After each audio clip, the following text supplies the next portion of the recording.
folks. Sorry about the delay. Welcome to the Bar Podcast, Beer Chaser kind of collab live broadcast.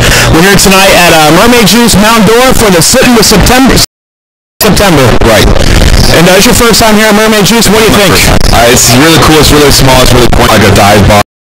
I really like it. There's a lot of, it's crowded. Yeah. Very crowded, cluttered. Very small, but right. So during the broadcast, if you sign into YouTube, you can actually send us some comments on the stream. So we're going to be talking about some stuff, so you guys can actually participate in the show. Ask us questions, comments, share opinions, and we can discuss that live on the air and cover that. We'll be having guests on too. Yeah. So basically, about us real quick. You're a fan of his channel, you're a fan of mine, you don't know Mike, you might have seen him on a couple of our shows. I'm Preston, I host a local YouTube show called The Beer Chasers. We do beer reviews, we do homebrewing, we go out to bars, we go out to breweries, pretty much anything that's craft beer related we come out and do. So tonight again we're here for supporting Dano and Mermaid Juice. Yeah, I am Mike, I host and I created At The Bar Podcast. And pretty much what I do is essentially the same thing. We do beer reviews. We have bar-like discussions with two of my co-hosts. We haven't been doing anything for a while, but it's still an active show. Very cool. So we're trying to locate Dano right now. We want to sit down with him, talk to him, so this is his event tonight. So in the meantime, have anybody found Dano? Where's Dano? No live show goes without issues, from my experience at least. Right. So hopefully you can hear us over the band. We got a band right now, lots of people inside. So, while I'm sitting here, I got a beer from my buddy Matt, a home brewer. I'm not sure which one this is, but I'm gonna drink it. He just dropped it off about a couple minutes ago. Wow. Moonshine or something. Oh yes, yeah. Woo! That may not be beer. I'm not sure what that is, but it's very good. Eventually, yes, we'll get people involved. A second, eventually. Holy cow, here we come. Well, I'm waiting for Dano right now. This is the funness of life. Hello, how are you? What's your name? My name is Lisa. Lisa, where are you from? I'm from Leesburg. Leesburg. Where's Leesburg? From here? It's 15 miles north or east or whatever that 441 is. Alright, we're in Mount Dora, so what do you do, Lisa? I am a clerical supervisor and a yoga instructor. Clerical supervisor, what does that mean? That means break it down for us. I've had two 120 IPAs, so so you're a fan of craft beer then. What's your favorite beer? The dog when you can find it. When I can find it, that is my favorite. Very cool, thank you. Thank you for joining us. No problem. Right. This is Mike, by the way. Oh, Mike. Me, Mike. Well, apparently Dano has left the building ahead of his interview. So we got Santa. Come on in here, Santa.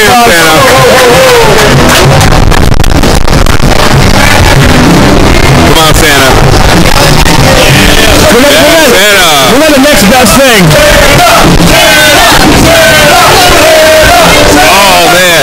Santa, how's it going tonight? Well, it's not bad. I'm wondering where my blithering idiot's at, though.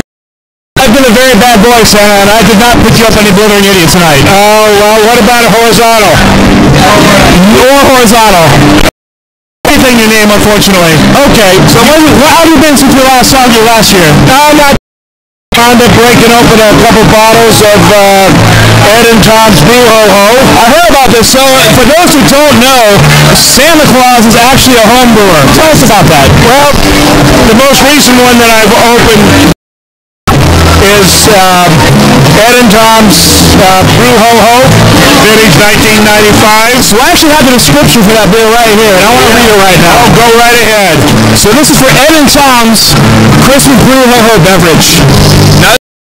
1995 beer that has somehow managed to keep itself within the Santa's years. That's for sure. I was very fortunate to be given a few bottles of this by Ed and Donna and Tom. So they were out of Wilmington, Delaware area. So beer that has been aged over 1 day. Winterized, red, served very cold, and poured very slowly. Sweet stout of questionable. Very questionable. Red, do not drive a sleigh after 1/2 ounce. That's correct. Rudolph does not like it.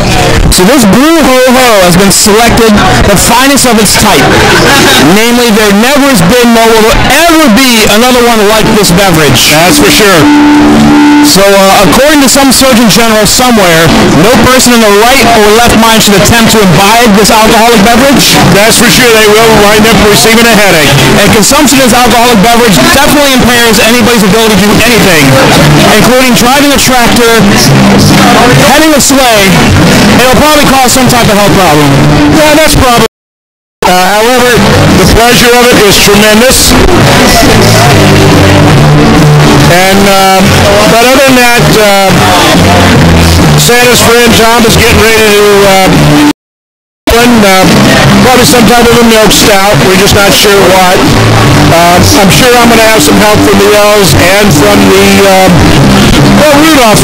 He really likes it, but he likes the wheat. I don't know why he likes the wheat. He's a wheat beer fan. Yeah, I think it's something he likes consuming. So he's still on the milk stouts? Santa's definitely on the milk stouts. So as we said last year, it's not cookies and milk, it's cookies and milk stout. Cookies and milk stout. Mike, what do you got for Santa? How many elves do you have brewing your beer? As many as Santa can pull away from making the toys. Right now, about 20. Do they get any health benefits? Oh, definitely from the 401k. Let's put it this way. If you enjoy oatmeal stout, that's health benefits. There's no two ways about it. So is there anything you'd like to say in the Beer Chase podcast audience before we let you go and do your rounds? Indubitably. Ho, ho, ho, and more beer the better. It's healthy. It's just one of those things you really need to enjoy. Other than that, ho, ho, ho from the North Pole and here at the Mermaid Juice in Mount Dora, Florida. There you go, you heard from the man himself, the man, the myth, the legend, Santa Claus. Santa Claus. Ho, ho, ho. And we're going to got a picture coming. So there it is. Thank you very much, Santa. Thank you. All right, so carry on. There's some children out there. And after the children are all finished, Santa's going to imbibe. There we go. Thank you very much, Santa. Here, we're a tight squeeze. Yeah, small couch, big men. All right, Santa. Yeah. Oh, man. That was interesting. So is Dano still missing in action? He is MIA. We can move on then. So we're going to kind of go a little at the bar podcast here. We're going to bring up a beer discussion. Okay. So one of the things I've been wanting to talk about is the one-off collab beers, the rare beers. Right. Kind of this craft beer that's kind of taken by storm. Right. So I think mainly this is fueled for me by Cigar City. And there's obviously other breweries that do it that probably aren't local to us that we know about. Right. But I'm kind of sick and tired of all the one-off collab special rare beers. Yeah, I mean, it's with us being in Florida, Cigar City is very local to us, and the disaster of what Honeypoo Day was this past year, is not only embarrassing for them, but it doesn't help us as consumers. So to recap real quick, what some might not know, so Honeypoo is a imperial stout that Cigar City brews once a year, and the beer is super highly rated, hundreds across the board by pretty much everybody. Drinks it. And this year they decided to have like a festival, and you had to buy tickets. Got you in. You were able to buy 3 bottles of Honeypoo and enjoy the rest. Well, there were lines that took 3 or 4 hours to get your 3 bottles. There was hardly any bathrooms, so it kind of created this kind of scarcity. Again, people were counterfeiting tickets, so people couldn't even use the tickets that they had. Right. So they're also cutting in line too, which caused a bottle shortage because of the counterfeit tickets. Bottles weren't accounted for. Right. So they had more people with tickets than they did bottles. So, taking that away, right, they tried to do the right thing this year by selling tickets. You were going to have guaranteed. They had enough in stock. Right. Well, because of the counterfeiting, they ran out of beer for everybody who could cash in. Right. Lots of people were upset. Again, if there's this rarity to the beer. You can't get it. You can't go to the store and get it. The only place you can get it is in the brewery. People are flying thousands of miles down to come and get this beer, and they weren't even able to get it. They left without the beer. Yeah, and that's and that's embarrassing. And I think that really goes into how one-offs should be not conducted. Is that if breweries want to have these one-offs, they need to make sure that everything is accounted for. Any possible mistakes, counterfeiting, duplication of tickets. Make sure everything they have a stock. How you fix that is to brew more, but not sell it all. And that's kind of my problem with it, right? Is it these beers are artificial inflation. Right. It's like if you're selling out of like 7,000 beers in like a couple hours, right. you so I don't know why you don't have supply. Right. Like, and the argument for Cigar City's case, at least, they have such a large line. They have the High Lives, they have the Florida Crackers, they have Maduro Brown. So they've already dedicated a lot of brew space to these things, and they only have so much room for these specialties. Right. Which I understand. But at the same time, if you're selling out in a day, there's demand, you know? Right. And I mean, Cigar City does a lot. I know there's Brew Bus they have that is taking care about their facility. They have so many other, like Hopped on the High Seas was the thing they had going. They have so much beer that I think their output is not where it should be. And there's kind of the argument, right? If they only brewed what they could have, you wouldn't have 100 brews. Right. You wouldn't have the Southern Slices. You wouldn't have some of these specialty beers if they only stuck to what they could mass produce enough. Yeah. So on one hand, you wouldn't have these beers, and there wouldn't be these great, crazy beers, you know? Yeah. But because I don't know what I'm trying to get at. I guess, like, you know, I'm upset at the beer. Okay? Right. That I had to take time off from work. Like our buddy Will used to film with us, took a day off from work to go find beers that release. And he never got the bottle, did he? He did. Oh, he did? But I've done it where I've taken time off from work, or I've left work early to get down there, and the beer's not there. Right. So it's kind of crazy, you know. It's this first come, first serve kind of. I mean, what they should do is once they have a ticket count, they should have that. You know, if they sell 700 tickets, they should have 900 bottles. Yeah. And if they have the 200 extra, well, then they can sell it by however that they want. Yeah. But I wasn't there. I don't think a fit for me. Yeah. You know, there's not a beer I love that much to best. Let me ask you, who's to blame here? Is it the brewer, or is it kind of the craft beer, I'm going to say nerd, the aficionado, the guy who's like, I got to have it all, I got to have that rare beer? Like, who's at fault here? In this situation, I would totally blame Cigar City. One, because they create that demand that people go crazy over. But also, they weren't prepared to handle that crowd. Right. And they have to expect a beer that they only sell. Even if people didn't cut lines, even if people didn't do duplicate tickets, I don't think they were. But I think they would have had enough. And that's without a doubt. But it's the duplicate tickets. Then not so much people cutting in line. Yeah, that's annoying. But it's really the people who duplicated the tickets. And Cigar City had no way of knowing that. Yeah. They didn't have any kind of like scanner to scan, you know, like a UPC. Anything like that, and they got taken advantage of, and a lot of people are still upset. And I mean, Cigar City is making it up to them, and that's what they should do. But I think this year they should be more prepared for that again. Yeah. Recently announced the 2015 100 Brew event, and from what I understand, last year there's not going to be selling at all at the brewery this time around. No, and it's going to go into distribution. Yeah, and that's solving the problem. If one can't have it, no, you know, if one can't, you know, you just spread it to everyone, sell it to the masses, and that's what they should have done.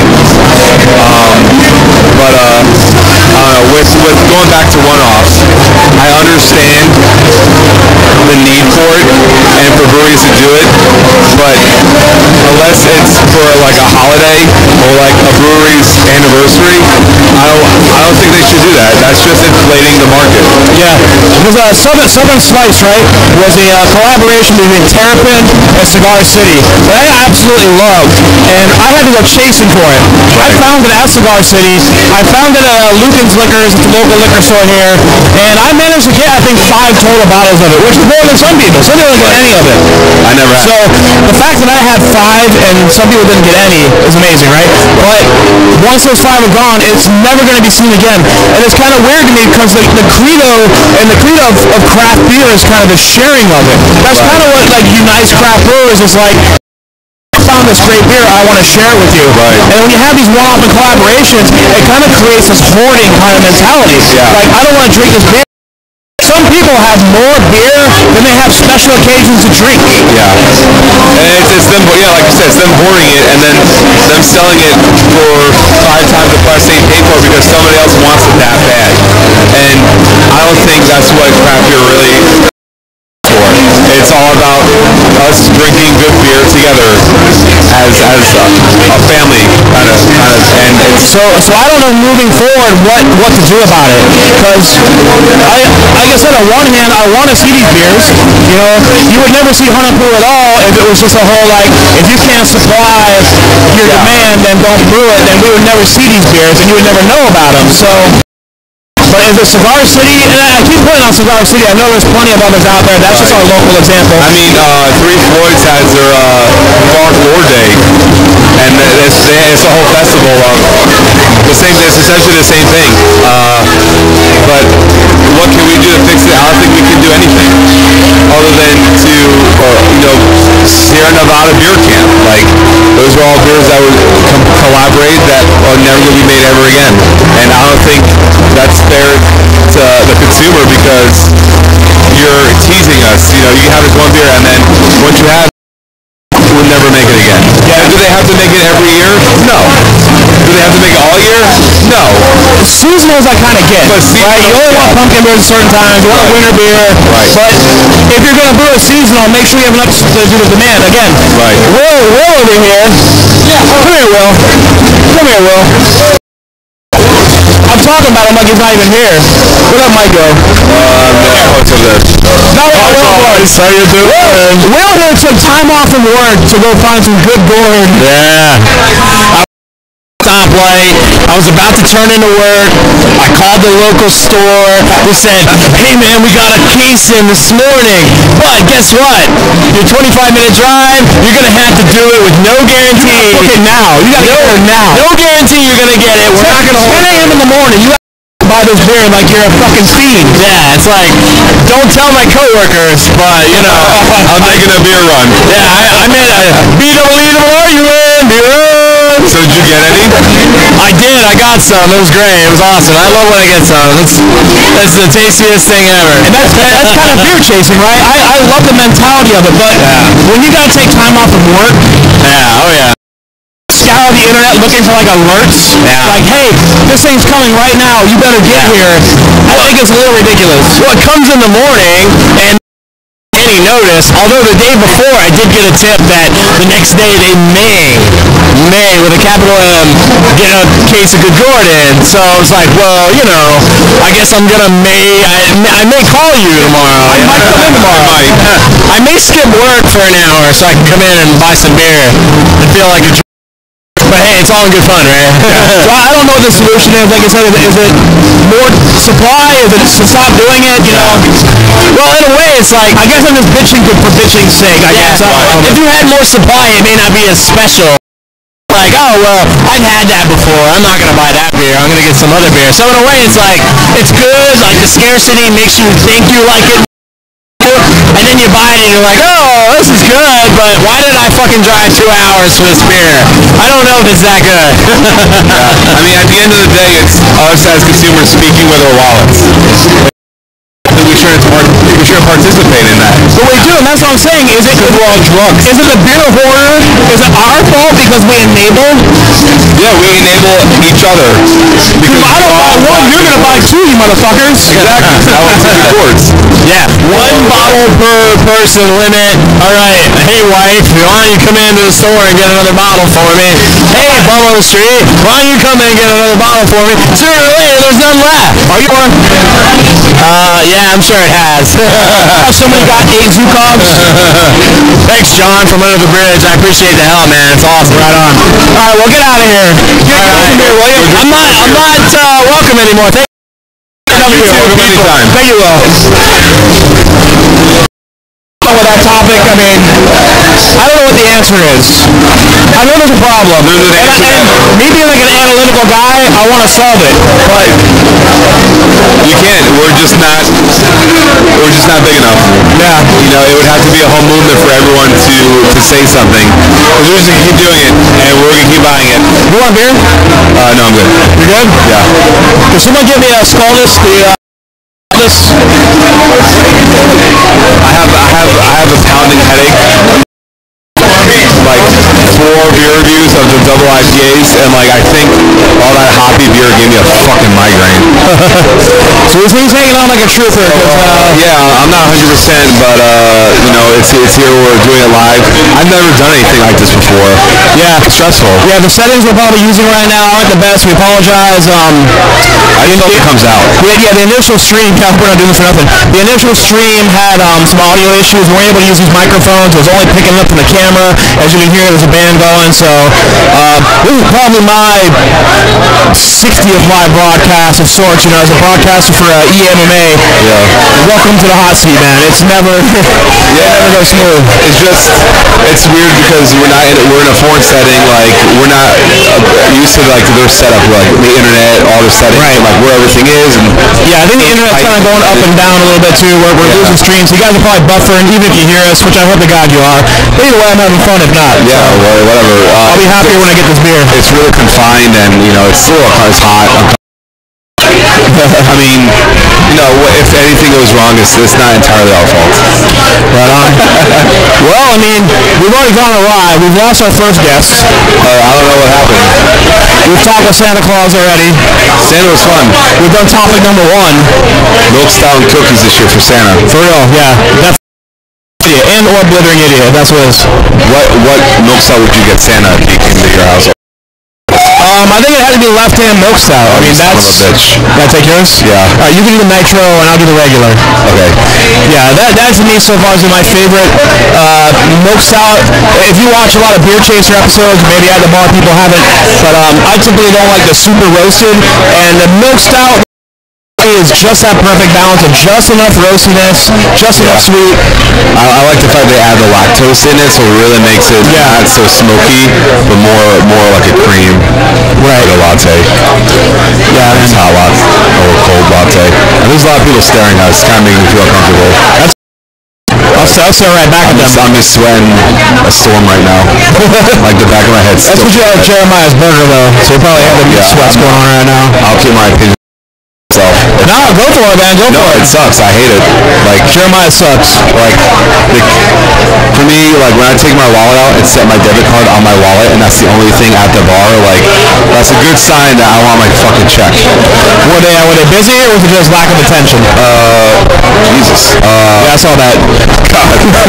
It was just no, they weren't busy. Just lack of attention. Like I sat there about 8 minutes before the person even walked up, and then I was like, all right, let me get Hollywood burger because for no reason. And, like she's already took the order, and then like I was sitting there, I got the food, and like the fries weren't really that good, and it kind of pissed me off. And then I just sat there, and she sat there waiting, and she finally, after like another 8 minutes, took my plate. Holy shit! What you got, Matt? Have a seat with us for this one, will you? The Girl Stout. Girl Stout or Girls? Imperial. Come on, sit down. Watch out for the cord. We need some content, yeah. Should have a fall on us. Alright. How you doing? We're here with Matt. Is it Gillespie? My homebrew buddy, my mentor at this point, has been giving me a lot of great, awesome advice. So the beers we can taste, we can thank this guy a lot. So thank you. Well, thank you very much for Absolutely. So what do we got here, you said? This is a Russian Imperial Stout we did about 5 months ago. So it still has more age, but it's about 11%, not roast, about... So this will put testicles on your testicles. And hair on that. Okay. And hair on top. So, cheers to you, my friend. Thank you. Let's see the shot. That is fantastic. Wow. Thank you. Wow. I love that. Yeah, that's really good. Really balanced. Yeah, it's not super roasted. You know, you've seen some of my shows. I'm not a fan of the roast. I still think it's a little more critical of myself than I think it's balanced. This reminds me a lot of the Busan in Bourbon County. It's nice and sweet. I mean, there's roast there, but it's not the super in your face like bittering.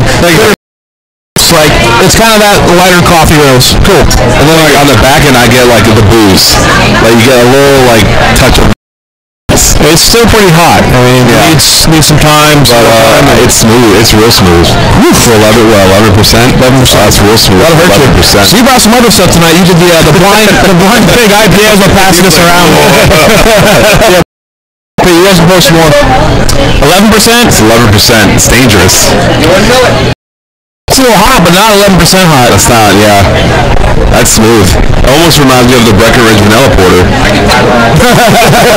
It's in there. You gotta find it, but it's in there. Yeah, I mean, it's really good. So would you say IPAs are your go-to? I know you brewed a lot of IPAs as far as I've known them, but you know, IPAs have really been my unicorn. It's been hard to get a good IPA. Oh yeah, it takes a lot of time and skill. There are a lot of options too. You know, there's so many different hop strains out there. Kind of imperial stouts are a little more cut and dry, I think. You know. You can hide a lot more in an imperial stout. You can mess up here or there, and the roast will take over, or the alcohol will take over. But IPAs for a long time, about 3 years of homebrewing, they were the unicorn. I could never make a good one. And perseverance and reading and learning, and finally it's paying off. Well, I had your Pliny the Younger, and that was fantastic. Like, it was very like pineapple-y, very fruity, very different than the Pliny the Elder that we had today. We did a double IPA tasting.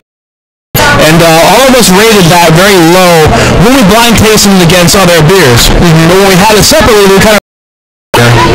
It's, you know, Elder's different than Younger. You know, Younger's a triple IPA. It's got more hops, alcohol. And I think Elder can be a little too dry, and it gets lost a little bit. Younger's a little more alcohol-y, so you get some more alcohol sweetness into it, and then the hops kind of fall off each other. You know, there's a reason why they make it once a year. It's a pain in the ass. Yeah. And they don't do bottles. It's just, you gotta be at a brewery. It's a 2-week release.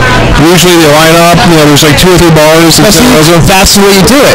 It's a 2-week release. We just a whole one-off collaboration, rarity, Cigar City kind of issue right now, where guys like Will are taking days off from work because they got an email saying it's gone. And for guys like me, you know, I love Cigar City, but to go down to Cigar City to the El Catador Club, to take, you know, it's Monday morning or Tuesday morning, 9 to 11. I can't take that time off of work. Right. It's hard to get down there and do that. Absolutely. And then you got those weird, and they get, you know, hey, be here Wednesday at, you know, 4:30 in the afternoon, and you can get your bottles. Right. Unless you live locally, it's very, very hard to do. Yeah, I live locally right now, and it's so hard to get down there for some of them. Like, by the time you get the... Right, it's all work. And you can't call up there because they're going to be like, oh, no. Or they won't answer the phone because there's already a line out the door, and they're managing that. And, you know, as a guy who doesn't get down there a lot, you know, you got to trade for the stuff. Yep. So then, you know, it's $13 at the brew tub, or the brew hub, or the tap room. That's great. But then you got to go to Lucan's, or you got to go to ABC, and then it's like $16, $17, $18, and nobody wants to trade you for it because you paid too much. Yeah. And Lucan's is kind of the bastards. I love them, you know, because they got good beer, but they also ship beer. Yeah. So they kind of like make it hard for traders in Florida. You know, it's very hard. You know, I was talking to a guy in New Jersey, and he's like, yeah, we get, you know, highlight up here all the time. I'm like, okay, I didn't know that.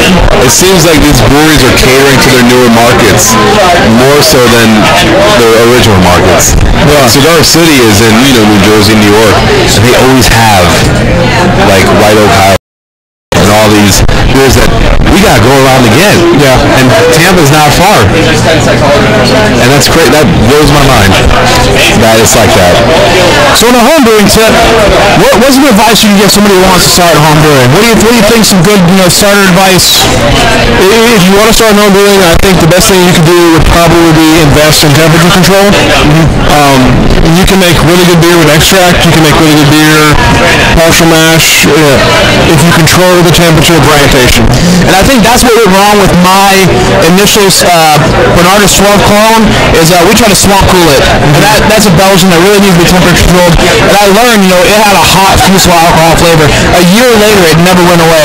And it wasn't a bad beer, it wasn't, something I dumped, but it was pretty close. And I think that's because it wasn't temperature controlled correctly. Right. Exactly.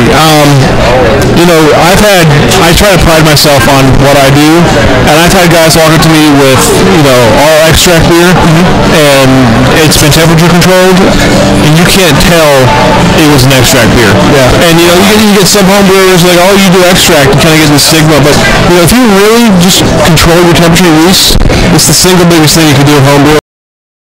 Fermentations are so much cleaner, your beer tastes better, it's a better product. Very cool.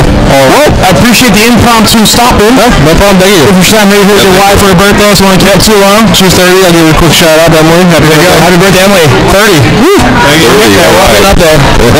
Mike's a little young, and he's a little younger than I was. A little young, yeah. Looking up there. Thank you so much, man. Appreciate it. Guys, take care. You want to come on in, Emery?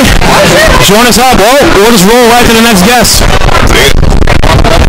I hope we're going live. Yeah, come on in. The guest I've been looking for. We don't have the best, setup right now, but we're doing what we can. Emery, how you doing? I'm fantastic. How are you doing? So good. I mean, we're a little stressed. We're going live here.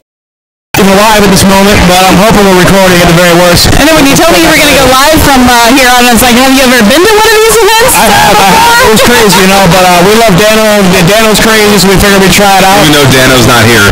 Yeah, Dano bailed. He was supposed to be our first guest, and he peaced out, but we got here at 5, and he was already kind of tipping them back, so I can see why that was. So let me introduce you to the audience. So you are a certified Cicerone and BJCP judge. Is that correct? That is correct. So what does all that mean?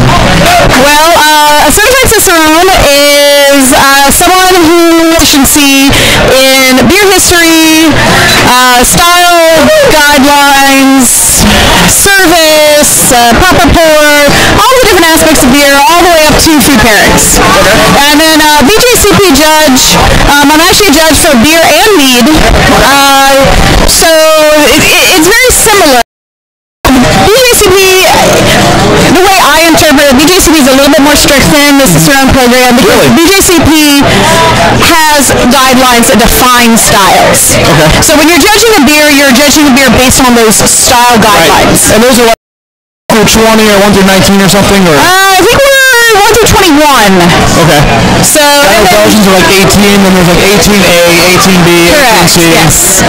Yeah, and those styles, those guidelines kind of define what that style means. Right. So, starting gravity, what they should finish off. Right, yeah. And it's nice because when you pick up a random bottle of beer at the package store and it says porter on it, because we have those guidelines, it kind of gives you an idea of what to expect. It doesn't tell you exactly like, but it tells you what to expect from that beer. So what happens when you have a new style per se? So I know Belgian Pale Ale is not quite kind of new now, but at some point a Belgian Pale Ale is kind of a new category. How would you rate that on the BJCP system? When something comes in kind of new, is there going to have a generic category? Is there? There is they kind of define that style and give it its own definition. Right. That's kind of one of the, in my opinion, is one of the weak points of BJCP is they really only update those, maybe every 2 to 4 years. How does it get up to judges and kind of, is there like a committee, like a top committee? There's a committee, and BJCP also works with the Brewers Association, kind of define styles. So, Cascadian Dark Ale is one that's been, Black IPA. That's one. It doesn't really technically have a BJCP category that it goes into, but they're discussing it now. Right. They're discussing it because it's such a huge category. It's such a popular category. So in general, the BJCP kind of lends some guidance to the consumer. Even though it doesn't necessarily fit into the BJCP definition of a porter, we know what a porter is based on their guidelines, and we know that it has peanut butter, so we have an idea when we drink that beer, the first time we ever drink that beer, we have an idea of what we're going to taste. Right. So we have a general expectation of what we're gonna get. Okay. Alright, so questions for the Cicerone side of things. We've been very interested in that. Yeah. What has being a Cicerone, how has that affected professionally and personally? Well, personally, I'm a giant nerd, so it's just kind of a cool thing. Well, it really comes down to it. I'm just a big nerd, so I mean, I like to study beer. But but what that, especially being a woman, and I always hate to play the woman card, but being a woman in the beer industry, you almost have to know more than your counterpart, because people just don't. We're definitely not the same as 5 years ago, but having that certification, it tells people right off the bat, okay, I do know about beer. I can speak to you intelligently about this subject. Right. And that's really all any certification is. I mean, when it comes right down to it, I've demonstrated. Right. Now, along that line, how was the testing? What was going like? It is, I like to say it's a very comprehensive test. I don't think any test is necessarily hard if you're prepared for it, but it is definitely a comprehensive test. They cover exactly what they say they're going to cover. When they say they're going to cover all of these points, they cover all of those points, and you have to know, and they really lay it out for you. Exactly, they give you a syllabus. They tell you what they're going to test you on, but it is a very comprehensive test. They test you on draft, and proper pouring, and beer styles, food pairings, history, all of it. Wow. Are there multiple levels of being a Cicerone? There's kind of a server, then certified, and then a master? Correct. The first level is Cicerone Certified Beer Server. It's a 60-question online exam. When we started, we had a group and we studied for about 8 weeks for it, and then you take it online. The second level is you have 2 weeks to get it. Yeah, you can go at your own leisure. We were talking with Matt earlier, like Pliny the Younger will do that. It's like a 2-week window, and that seems to be the right way to do it. But I understand not everybody has the brewery output to put that out. Breweries will do their one-offs in those small quantities. Not all breweries will release their one-offs on only one day. Cool. I don't even say not even half. A large percentage of makes, or that's the whole side project series. It's all one-offs. It's one and done. And if they'll bring some of them back. Liquid Bliss they brought back, Hopzilla they brought back. Those really popular ones. But those are a way for the brewers there to experiment, play around with things. Like an artist, you don't want to say, hey, you can't make that because you're not going to be able to make enough of them for someone to buy. Like, I totally get that. So I don't want to be a dead horse. We spent probably 20 minutes on this. So I want to get into the BJCP talk, but in doing so, I wouldn't mind you walking us through how would you rate this there, Russian River Damnation? Okay, well, so it's a beer I got in a trade. I've been interested to try it. Awesome. And I'd like to kind of hear you go through maybe tasting experience as a BJCP judge. What do you kind of judge it on, how you rate through it? So I'm going to pour this one. Feel free to talk amongst yourselves. Well, I will say right off the bat, when I'm drinking, the BJCP is not in I'm not judging beer based on BJCP. I like to drink beer that I like. But that being said, if I recall correctly, Damnation is a Belgian golden. All right. So that sets up a sort of an expectation about the alcohol percentage, the color, the clarity, the flavors that we're going to get. We should get, we should definitely notice the alcohol. It should have decent carbonation in it. It's definitely the right color. It's a golden ale. A little cloudy, but I'm not a huge stickler for clarity. It's cloudy for sure. I'll pull you a little bit. You're not feeling it. I'm not really a huge stickler for clarity. I got clumsy feet. Okay. My size 13s. But clarity is definitely a consideration because the way a beer looks definitely plays into it. I don't personally think of cloudy beer. I don't necessarily want big chunks of stuff floating on my beer. Right. Cloudy beer to me isn't that big of a deal. So. Right. But being that it's a Belgian, automatically we have those Belgianese characteristics that we're going to expect. How would you describe that? Because I've always earthy. I don't know if that's the right way to describe a Belgian yeast, but it always has like an earthy kind of... Some earthiness. It has a little on the finish. The fruity characteristics that you expect from a Belgian yeast are often banana and what's described as bubblegum. Okay. And when I say that, people often give me a weird look, and I go, well, fruit stripe bubblegum, not bubba yubba. Not the big pink bubblegum, but that fruit stripe, that very, really fruity bubblegum. And a lot of people go, oh, okay. And because you really do get these big fruity notes that can really only be described as fruit stripe bubblegum. Right. And you get amounts of those, and a lot of that depends on the temperature that the beer was fermented at. Usually the hotter it goes, the more of that you're going to kind of get. Yeah. It's a very delicate balance, and brewers can use that to kind of beer one way or the other. You can start cold, go warm, start warm, go cold, stay neutral. Yeah, there's a lot of things you can do as a brewer to really force your ingredients to do what you want them to do. Because in the end, we're working with the same 4 ingredients in all beers, but we have this amazing variation, and it has to do with how those ingredients are used, what temperature they're used at, how much of them they're used. Right. So this looks on style for you. Colorly, it would probably take a hit in clarity in a judging. Okay. It would certainly take a hit in clarity. Didn't have imported. Yeah. Which you typically would expect. Belgian beers in general tend to have a good amount of protein in them, tend to have a good, decent head retention. So this one didn't have much. Clarity-wise, I'd probably get dinged for the clarity, appearance-wise, I'd probably get dinged for the clarity and dinged for the head. Color-wise, it's right on, but like I said, I really don't put that much importance in clarity. And the BJCP doesn't really either. They only I think it's 3 points. Yeah.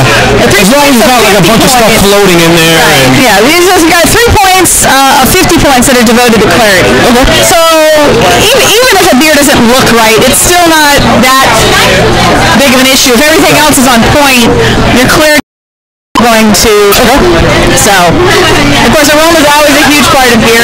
It's a huge part of anything that has flavor. Because 80 to 85% of the flavors that we taste are a result of the aroma. Yeah. So that's always important. You always want to smell anything you're drinking, whether it's wine, whether it's beer, whether it's your fruit juice with your breakfast. I mean, it's a huge component of anything that you eat or drink. Right.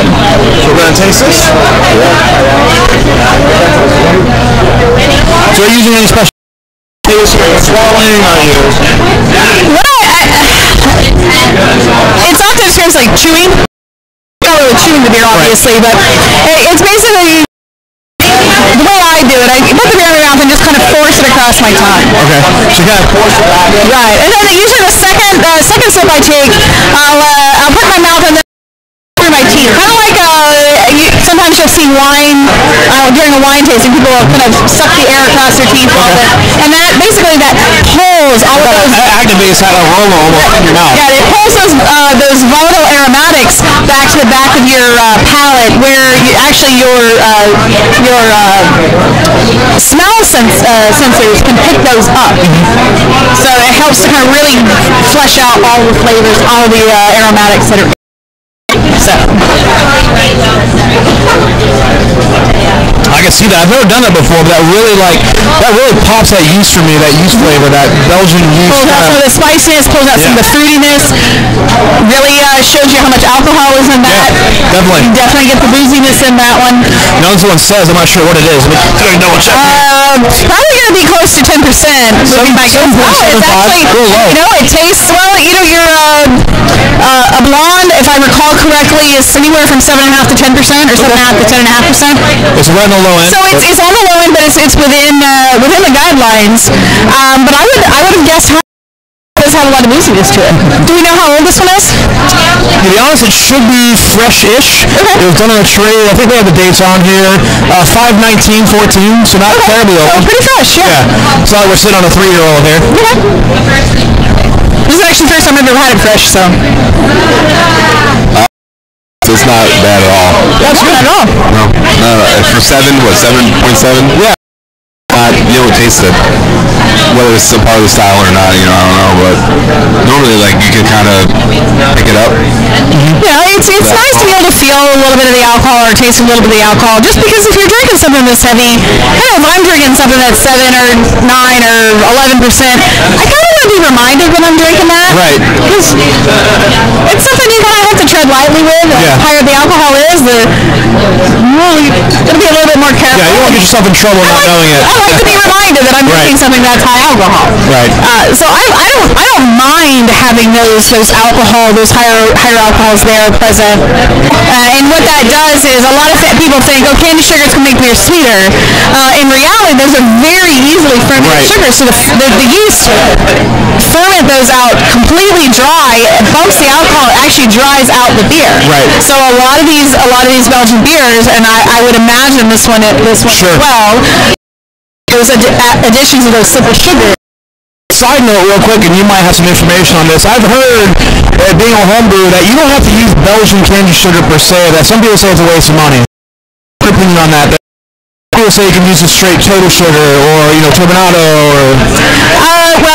Is there benefit to going out and buying rock candy sugar? Absolutely, because the chemical makeup of the sugar makes a big difference as to how the yeast use it. And anytime you put yeast under stress, anytime you ask them to do they aren't necessarily built to do, they're flavors. And many of those flavors will age out. But by using some of the cheaper sugars, you're not giving the yeast their ideal food. Right. You always want to give them the McDonald's. Their ideal food. You give them a filet mignon or McDonald's, you want to give them a filet. If you feed the yeast well and you take care of them, they're going to give you great beer. Okay. That makes total sense. They give you crap. I've never heard it put out like that, and it makes sense. You could probably use McDonald's, are you going to feel good after it? Probably not, but you'll be full. You could probably use some of the cheaper sugars, but you're going to have to age that beer much longer. And when you get into some of the darker beers, so the Belgian Strong Darks, where you're looking at candy sugars that are, I don't necessarily go point by point with BJCP and go, the aroma's not quite as big as, if it's a good beer, it's a good beer. Right? If you like it, drink it. Mike, any more BJCP questions before we move on? What's it like being a judge? Is there like or recognition or anything that makes it extra special? You get to try a lot of really interesting beers, and admittedly, they're not all good. But that's part of the thing. People enter beers because they want feedback on them. They want to learn from things. But you get to try some really great beers in someone's garage, and that's it's really to try all the different varieties of homebrews out there, and to see the activity that's out there in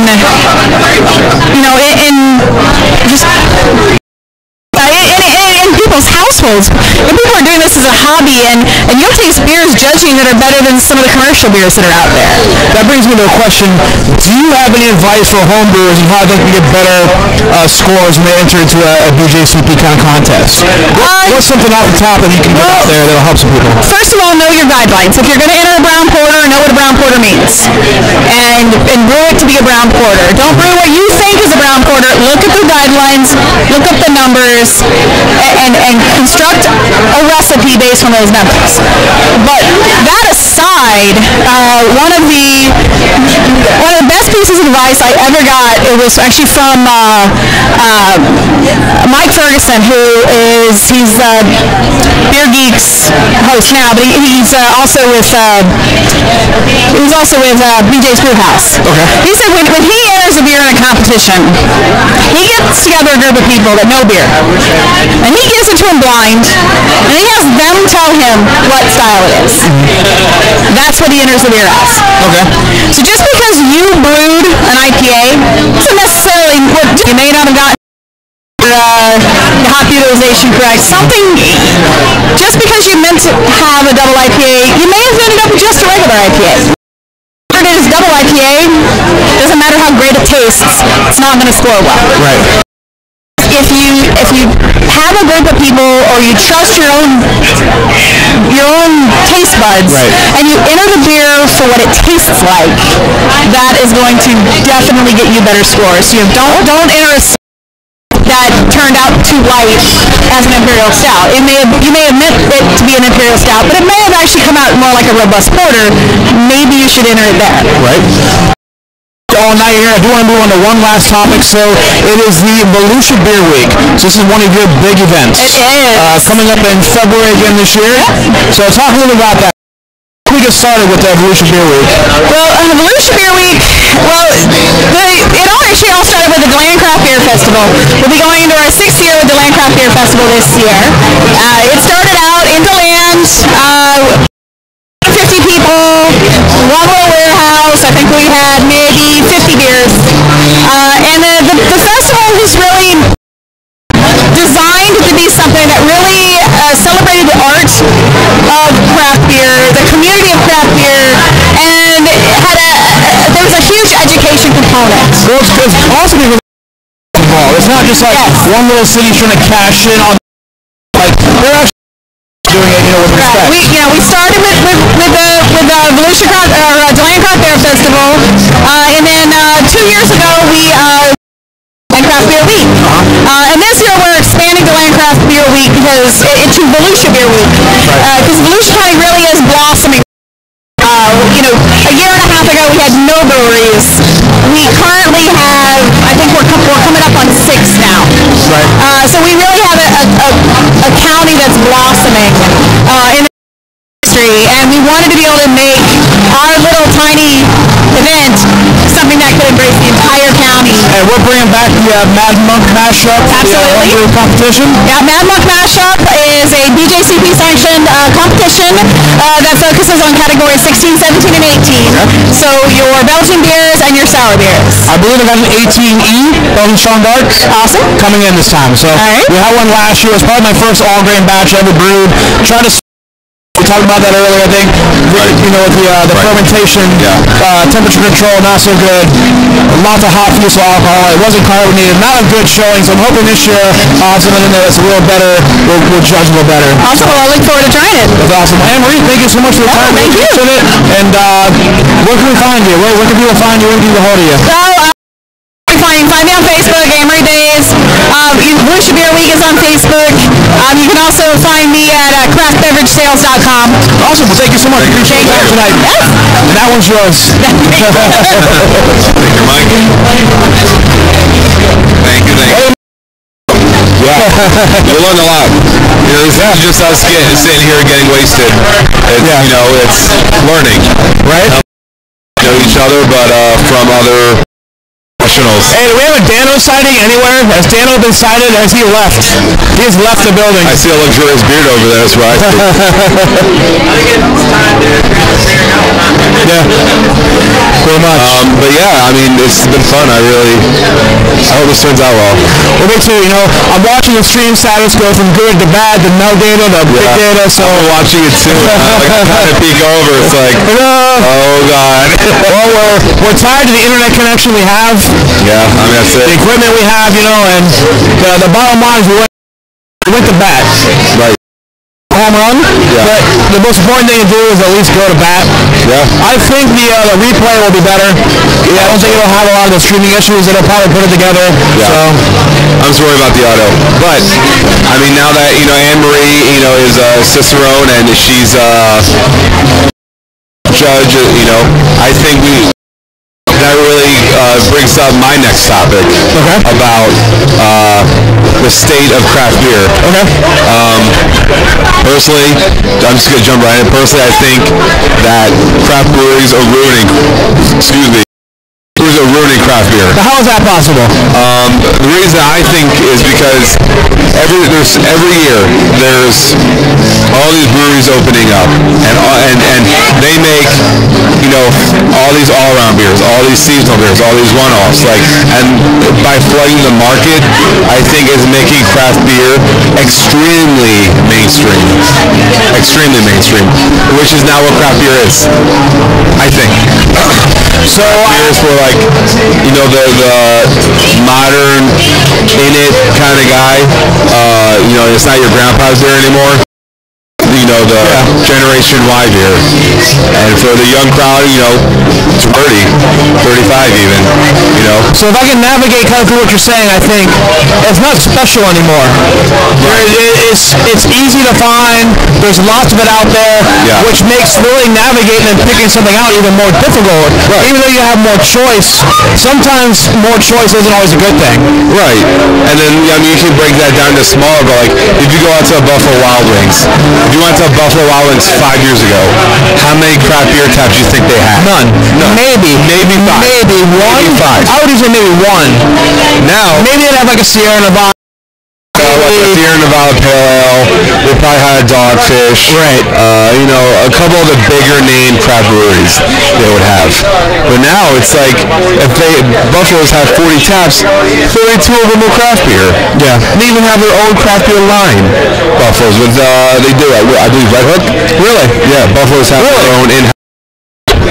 I believe it's called Game Time or Game Day, whatever beer. But that's how big craft beer is, which is good, right? I mean, so kind of to your point, though, are they doing it to jump on the hype train, or are they doing it to a well-crafted beer that they put time, effort, money, research into, like trying to perfect the style? Yes, they could. I really think it's the first. It's the hype. I think a lot of people are jumping on how big it is and how money they can make. Pulling out whatever money they have, putting their house on for collateral, and opening. That's the new thing. You know, I can make all this cool stuff, and people like my. And I think it's just a fad at this point. I think right now, we're in the height of craft beer. I agree, and I think that the bubble is burst. People were like, hey, you should open up a brewery, and I laugh. Like, you're crazy. Exactly right. Because not only is it expensive, but the market is flooded. Everybody and their mother can open up a brewery. And it's not to say that you don't want to drink local, you want to support local guys, and I probably couldn't even make a living off of it, but I mean, that's something that, like, just because you know how to brew good beer doesn't mean you should open a brewery. And it's now like, I may have a lot of money, right, which I don't. If I do, and you're really good brewing beer, I can say, hey Preston, would you be my brewmaster? Gonna open, and boom, and there's just the two of us. I have invest, and you have a beer. And then that's a brewery. I think, last year, like 10 breweries opened in Florida. Yeah. Just last year. And 4 of them are like in St. Pete. Yeah. Half of them are in St. Pete. You got like 3 down south and 2 in Jacksonville. And one was in Pensacola or whatever. But like Lakeland, Florida, now a brewing company. Brew Hub, which is a whole other thing. They serve alcohol. Mount Dora has Outdoor has a brewing company. Yeah. Like Orlando Brewing has a brewing company. Tampa has one. Like all these big cities. It is kind of a hot new thing. Yeah, and it's just, I think with them flooding the market is them trying to take advantage and producing lesser quality. It's not that it's terrible beer.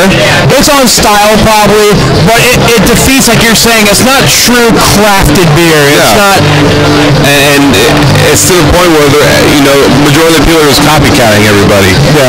Oh well, I have a sessionable IPA that tastes just like Terrapin's High Five or the Wreck Ale, but you're not innovating anything. You're just and really there's so much out there to really be recognized. You have to be able to craft something that's like top notch at this point. You can't just come into the market and you just can't walk in and expect to have a national distribution chain. I mean, there's so many other breweries that locally here in Florida are so well known, but you can't get them in Louisiana. Right. And for them to get to that level, and I just feel that it's like photography. Like everyone can be a photographer. Yeah. Entry photography. The craft brewing is cheap, but the cost of entry of photography, like anybody can go buy a digital camera now, a couple $100, or even a phone. As long as you know how to take a picture, you can classify yourself as a photographer. Right. Well, if you took the time and learned how to brew beer, which could take longer than for some than others. That's now you can call yourself a brewer, right? But I mean, like anyone can do it. Homebrewing is so easy now. There's enough books and information out there. It's not 1990 where you've got either expensive book or know somebody who knows somebody. There's enough information on the internet. There's enough books out there to where you can learn and you can pretty much get into market. I'm not going to say you're going to craft the world's best beers, but like you said, you can shovel it out there. And that was my point when we talked about this a little earlier. A lot of when the video game systems came out, when the Nintendo Wii came out, because it was cheap and it was so accessible and it was geared more towards like, you know, parents on a budget. You know, mom was going to go out and buy their kid a game system and a game. They created a bunch of what they called shovelware, where it's like, what? We can create any gesture and make a game from it? Bowling, darts, tennis, hula hooping, you know, whatever it was, tennis, you know? And they just software out in the market for other people to decide whether it's worthy of buying or not. And at the end of the day, is that the best thing for the consumer? You know, not necessarily. But again, it is America. This is, you know, a country where, hey, you can do what you want. Right. You know. And I mean, it's really like, I'm gonna pick on Cigar City again. Cigar City and Dogfish Head and Sierra Nevada. These are pioneers. Granted, Cigar City is really young, but they're pioneers in the craft beer industry, and they're putting out all these beers, and they're growing and growing. You can get them anywhere. You almost think they're becoming an Anheuser-Busch or a Miller Coors, right? Because they're so accessible. Yeah.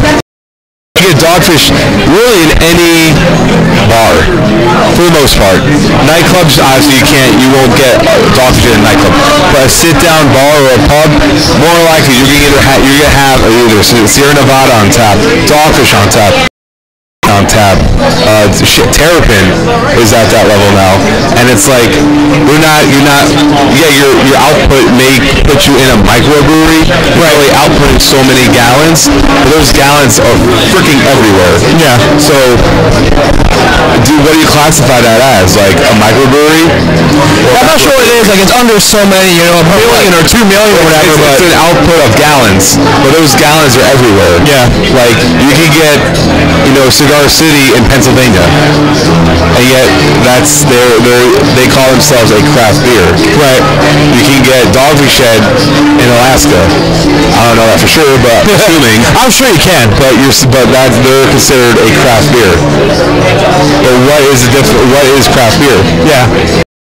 It's crafted. I think it's short for it's being a crafted beer. Whereas the opinion of like Miller, Coors, you know, and Bud is that it's not necessarily crafted. It's not necessarily crafted. It's just corn pilsner out the door. Very simple. It is beer. I'm not saying it's not beer. Bud Light's one of your favorite beers. It is my favorite beer. What? This podcast is over. Discussion. But you know, I think it's more about crafting something that's unique and that plays to your point of a lot of what's out there isn't necessarily unique and special. It's as good as what someone else is doing. Right. And with that point, I do think they're just outputting like a year round, like a 60-minute. They're just making it and they're just throwing it out the door without maybe altering it. The 61, they add an ingredient and maybe, you know, I hate to say but a one-off to test the market, like a Terrapin side project. Yeah. And if that scores well, they can mainly turn a 60-minute with apple hop, or with cranberries and turn into a seasonal. Yeah. But no, they're just making the same thing year after year. Right. You know, Cigar City's Maduro Brown and Florida Cracker year after year, the same fucking recipe, and they're just getting out because that's a year-round beer and the demand is there, which is what Miller Coors is doing. They just make it, you know, cheaper. It's a cheaper beer, less quality, but this process they're making it because they have demand and they're just sending it out the door. So like with all these breweries, you know, Sanford Brewing Company or like Wobb's Hops, all these companies that are popping up, and yes, the beers could be good, but it's weakening the industry. Yeah. And it's making everything not so fun. But do you tell them you can't open? You know, it's America. Oh, right. You can mow down some trees and put a warehouse up here and brew more of the same stuff someone else is doing. That's McDonald's philosophy. There's a McDonald's every 6 blocks. Right. There's a McDonald's Wendy's, they're all serving burgers and fries. Yeah. So, but that's all essentially fast food really is. Yeah. Burgers and fries. You have your Taco Bell, your KFC, whatever, but it's, the meat of it is burgers and fries. The meat of craft beer is, that IPA that everyone wants, that brown ale everyone likes. Everyone has a year-long wheat beer. Everyone has a year-long this. It's the same thing. And I don't know. Like we said, we can't do shit about it. I'm just complaining to complain. And you bitch! I want our city ideally to only be available in this immediate area, so it makes trading for it that much more fun. We have Pliny the Elder. You can't get Pliny the Elder here, but you sure as hell want to trade for it. Yeah. So what do you say? You say the beer that, if they go beer chasing California, they'll eventually find it? Yeah. Or do you want to do something that there's no chance in hell you can get Marshall Zukov here? Well, that brings up the value of a beer that's local. Yeah. Or some from Green Room or Funky Buddha. And they can send that, and then that would, I think, represent craft beer with sharing beers that I can get but you can't, and you can get that I can't. Yeah. Instead of I would trade for the 120 minute, but I have that here. Yeah. And they're in Seattle. It's interesting, like I said. I don't know if there's a right or wrong answer, but it's an opinion. It's just a discussion question. Part of me wants to go back to what we said before. I want you to be able to produce enough for everybody. I want anybody to have to go through what I did and try to trade, and then having FedEx drop kick your package, and break it. So now I don't have it, so. Let me ask you this. Would you want distribution, but have more of it? For example, Honeypoo. Would you want Honeypoo to only be sold in Florida, but readily available? Or the way it is now, where, not maybe, but another beer. Right. Would you rather it only be offered one day everywhere? Or a month only in Florida? A month only in Florida. Oh, yeah, well, ideally. But, which one would you prefer? Right.